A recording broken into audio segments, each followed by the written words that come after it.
All right, hi guys. This is your DCP review. Question one: define a fictional story. What does it need? So think about the genre fiction. How is it different from nonfiction, expository, or informative? And what sets it apart?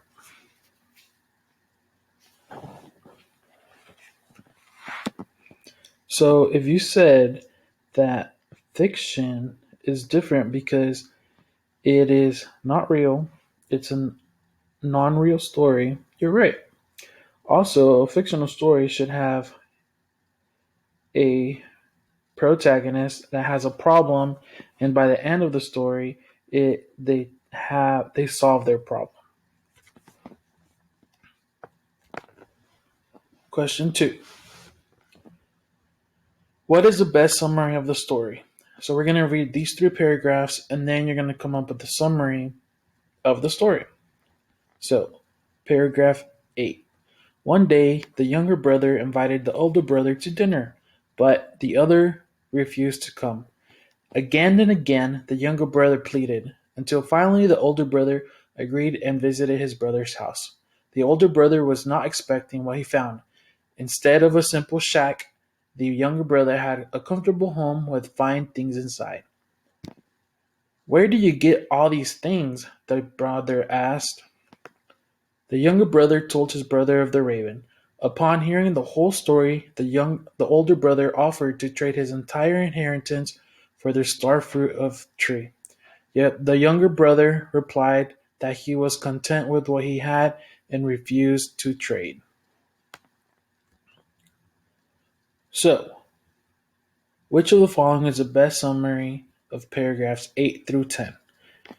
I'll give you a hint. Pick the answer that has the resolution of the story, so how they solve the entire problem.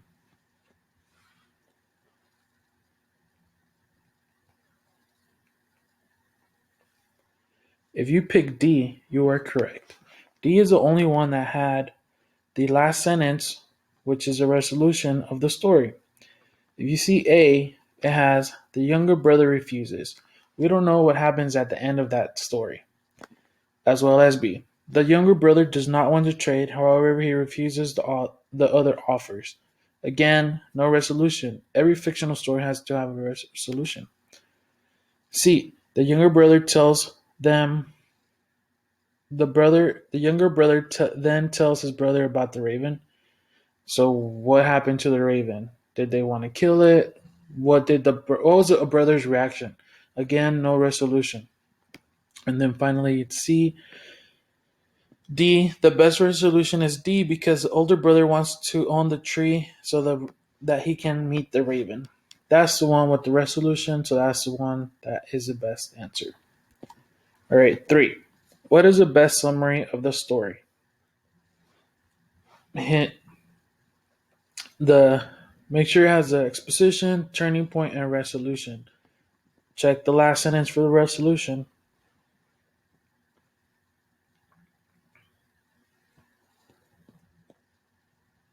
All right. If you pick H, you are correct. H is the best answer because it has all three: the exposition, the turning point, and the resolution. The show has difficulty photographing a sunset for a photography contest she wants to enter. She finally gets a good sunset picture, and she also takes a picture of her sleeping brother. At the last minute, she selects the photo she thinks best illustrates the contest theme of tranquility.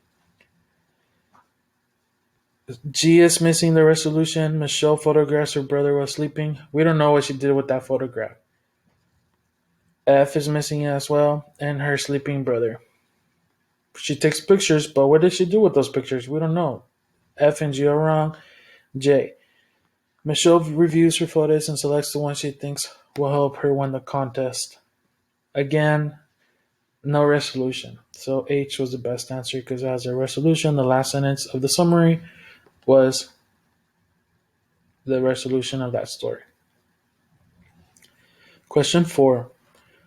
What plot event does paragraph 14 mark explain? So in this one, you're going to um, type read the paragraph and tell me if it's exposition, rising action, turning point, falling action, or resolution, and explain why.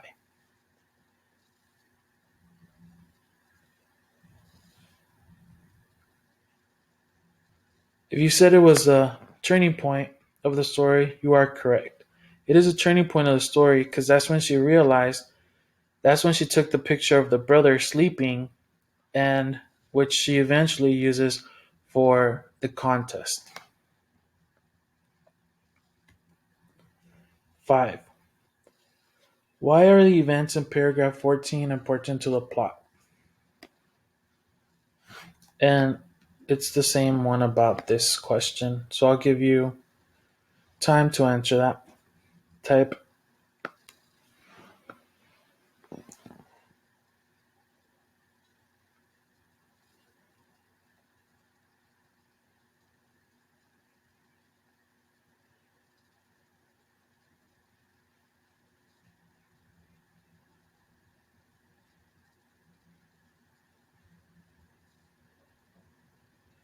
If you picked F, you are right. Michelle takes a photo she will decide to submit for the contest.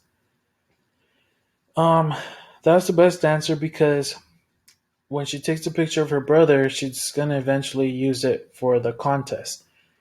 She does say that she's gonna want to please her mom. Took it to show her mom, but that's not the best answer. Nobody really cares about the mom. We're only caring about the main character, which is Michelle, and what she's gonna do with that picture for the future. All right. Summarize the rising action of the story. So read these two paragraphs and summarize the rising action of the story.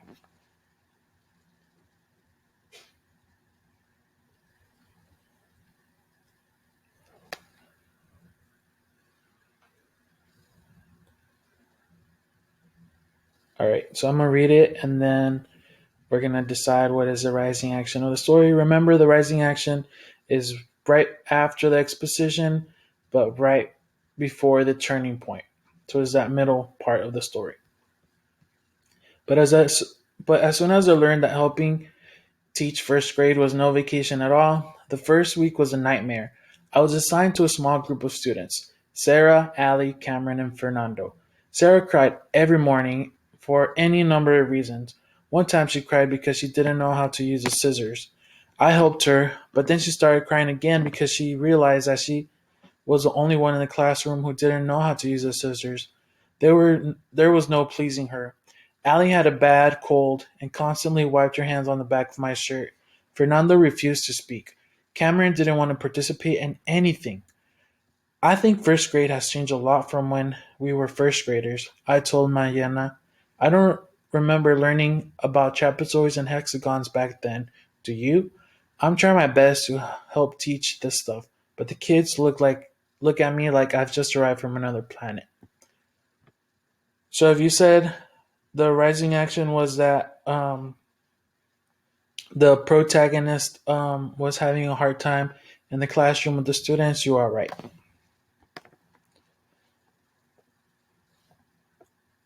Next question, question 7. Paragraph 6 and 7 contribute to the rising action of the story by showing that Chloe, so again, we're talking about her having a hard time in the classroom and what she learned. Um, Go ahead and pick the answer.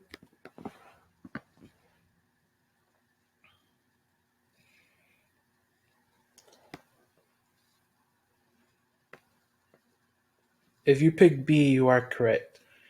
Chloe has the wrong impression about first grade. She thought it was going to be easy, but it wasn't. They didn't talk about her not wanting to participate. Again, they didn't really talk about the concepts.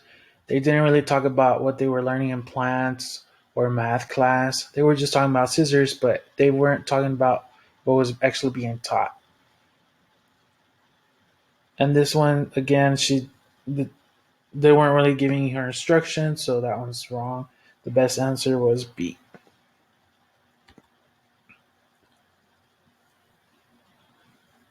Question 8. Which sentence expresses the turning point in the story? I'll give you a couple of seconds to answer this question.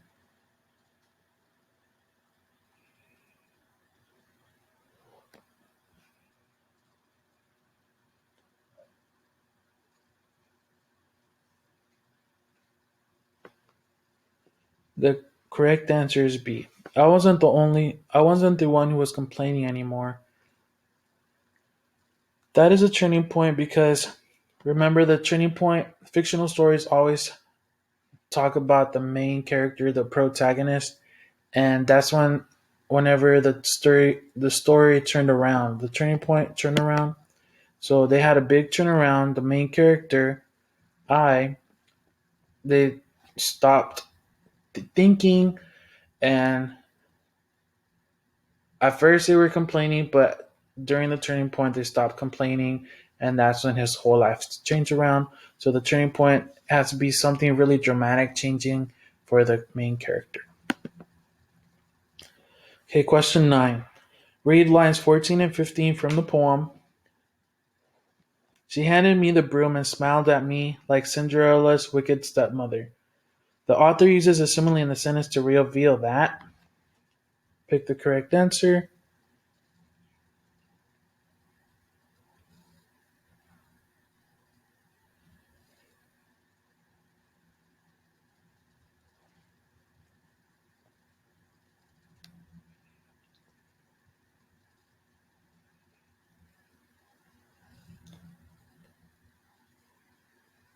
If you pick C, you are correct.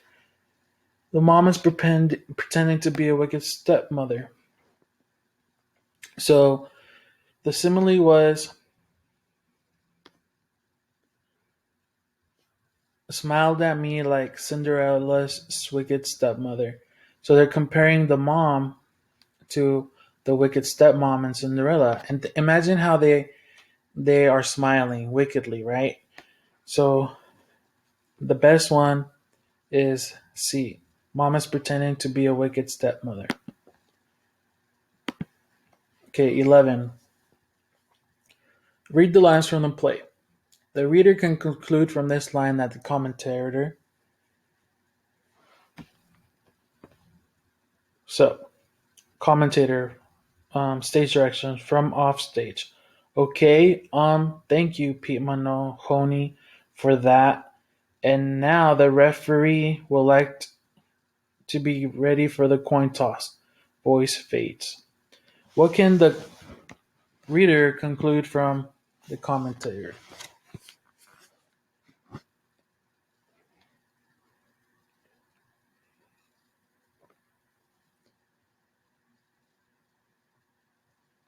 If you pick C, you are correct.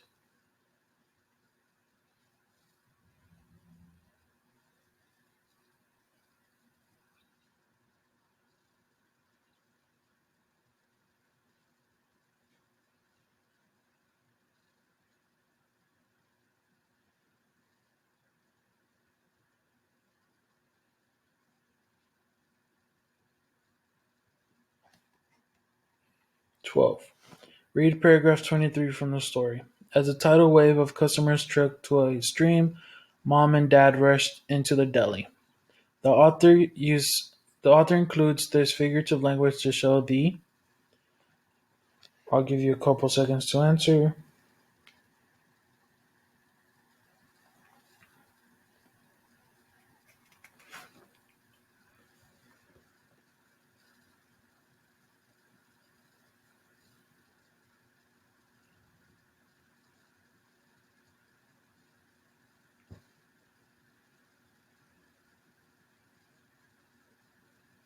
If you pick J, you are correct. The tidal wave of customers trickled to a stream. So at first it was a big river, like it was a big, lots of people, but then it trickled to a stream. So imagine a big river growing smaller and smaller to a little tiny stream, and then the mom and the dad rushed into the deli, obviously to help. So figurative language, they really want you to picture that in your head. They want you to picture the river, the stream, the trickling down. So you need to imagine how something big went down to small. So figurative language, you always have to really imagine and picture it in your head. And then the customer was sort of set up first, but calm by the time they leave.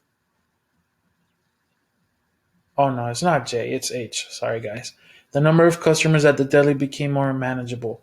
Yeah, because at first there was a lot, but then they started to trickle down to a smaller stream, which was a smaller group of people. Okay, question 13. The first person point of view helps the reader understand. So think about first person, I, or think about third person, which is all the characters. I'll give you a couple seconds to answer.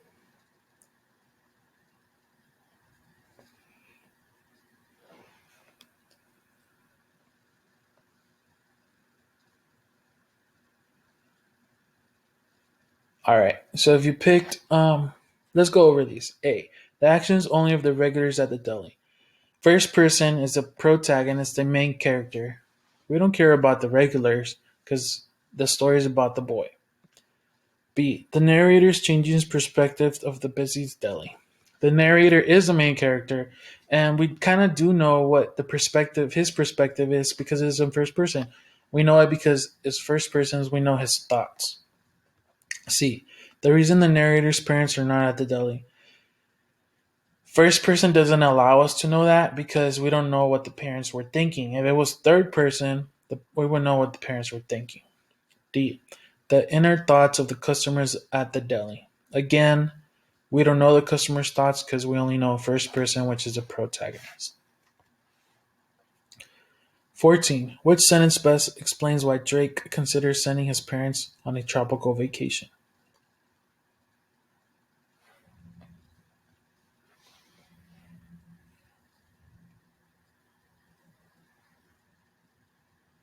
Okay, let's look at these answers. Again, which sentence best explains why Drake considers sending his parents on a tropical vacation? So considers is like he's thinking about it. Mom smiled at me when I came through the door. Is he really considering anything at that? B. Is an honor having parents like them that will do anything for their child. C. You really done a great job. My dad was proud when I graduated college.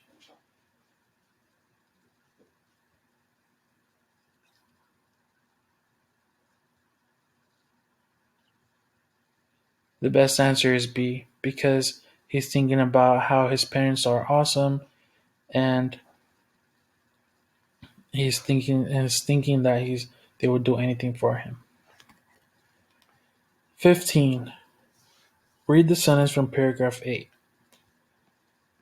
The untouched snow bordering the pond glittered in the sun as if a million diamonds were sprinkled across its surface. The author uses figurative language in this sentence to show that. So, figurative language, again, you have to think about, really picture what they're telling you here, and go ahead and answer the question.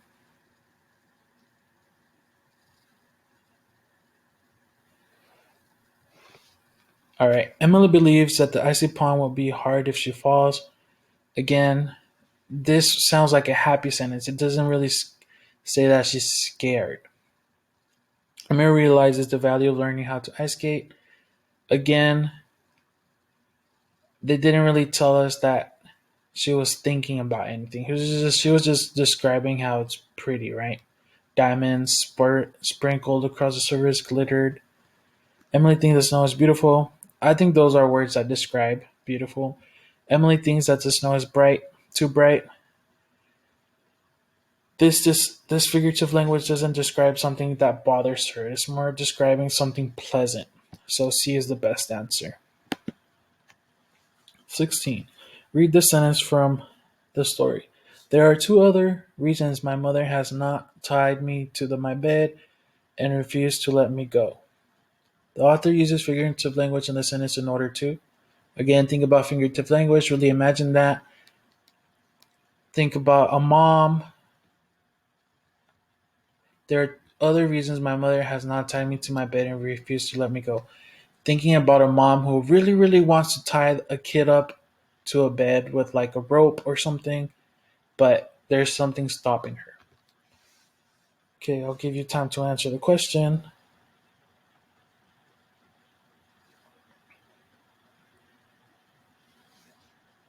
F. Emphasizes how unfair Sophie's mother tends to be.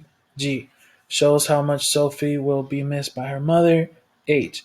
Establishes how important safety is to Sophie's mother. J. Exaggerates how protective Sophie's mother is for her. I think it's J, because the mom really wants to tie her to the bed to protect her, to not let her go, but the other ones don't really match that figurative language. F would have been that she did tie her up to the bed, and that would be unfair. And this one doesn't really be talked about. Um, this one's kind of reversing the roles. Maybe Sophie would have been tying the mom up to the bed to not let her, so she won't miss her anymore. And again, this one's not really talking about safety. All right, now we're going to go to informational text. We have like three more questions, guys. Which sentence best supports the idea is that chickadees take action to take their deep bodies warm at night?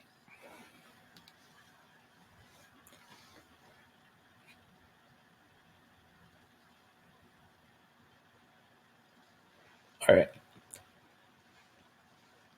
So we're looking for a sentence that proves that chickadees do something in order to stay warm.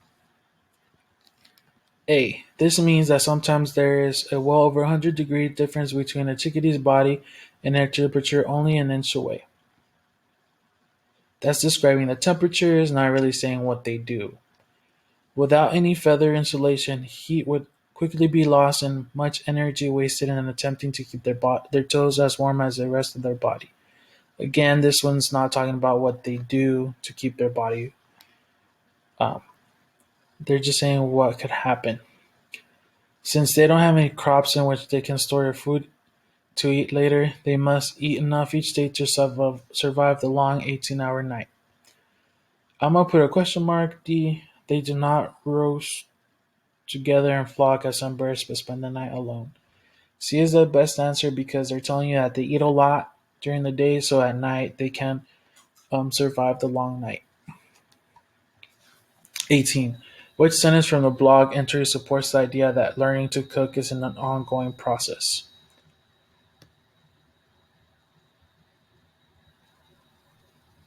Okay. F. On weekends when I have time, I make extra food and store it in the freezer. Does that really talk about that cooking is like you have it's ongoing, it keeps going? G. I'm not saying that all kids should master chefs, but I do think young people should try to understand and utilize basic cooking skills. H. While I was cooking, I started thinking about lessons and tips my mother had tried to teach me, and I wish I had been more patient. J. I still make mistakes, such as scorching vegetables or making the hamburger meat too spicy to eat.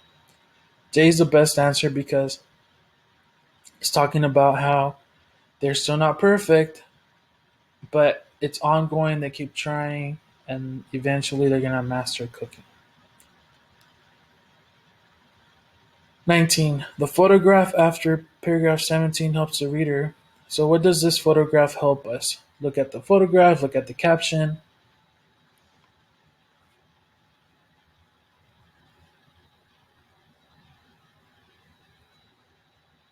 F. Understand how Nomad is controlled. Did, does this photograph have information about how this robot is controlled? G. The process Nomad uses to locate meteorites. Again, does this picture show what the robot does to find meteorites? H. Gain perspective about Norman sites. Me with Normand. So I think they are because they're showing a picture of someone standing up right next to the robot. But I'm gonna put a question mark. J. See how Nomad was programmed to relay information. Again, this picture does not show someone programming Nomad, so the best answer is H. 20. We call a robot. Okay, let's look at the question. Look at the dictionary to below. Which definition best fits the way the word remote is used in paragraph 9? So let's go back into the sentence and look at the subject of the sentence. We called our robot Nomad. We had designed it to explore remote places, just as a space robot explores other planets. Remote places. So it's about a place. Let's look at the best definition. There's four definitions for remote, and you have to tell me which one it is.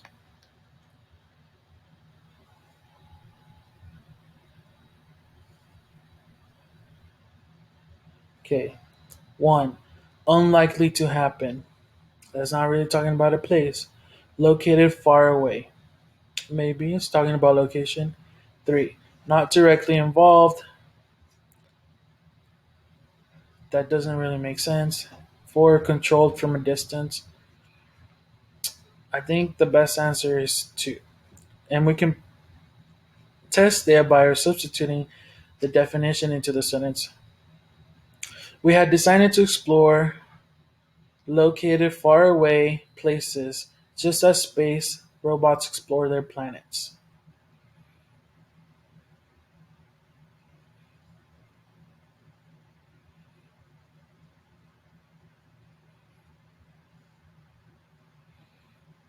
It could be for two, controlled from a distance.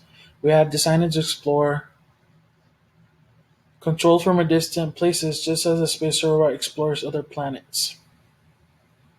But I think the best definition is two. G. Two more questions. The author structures paragraph 9 and 10 so they. I'll give you a couple seconds to answer this question. I'll read paragraphs 9 and 10 first. The Wandering Robot. We call our robot Snowman. We had decided to explore remote places, just as the space robots explored their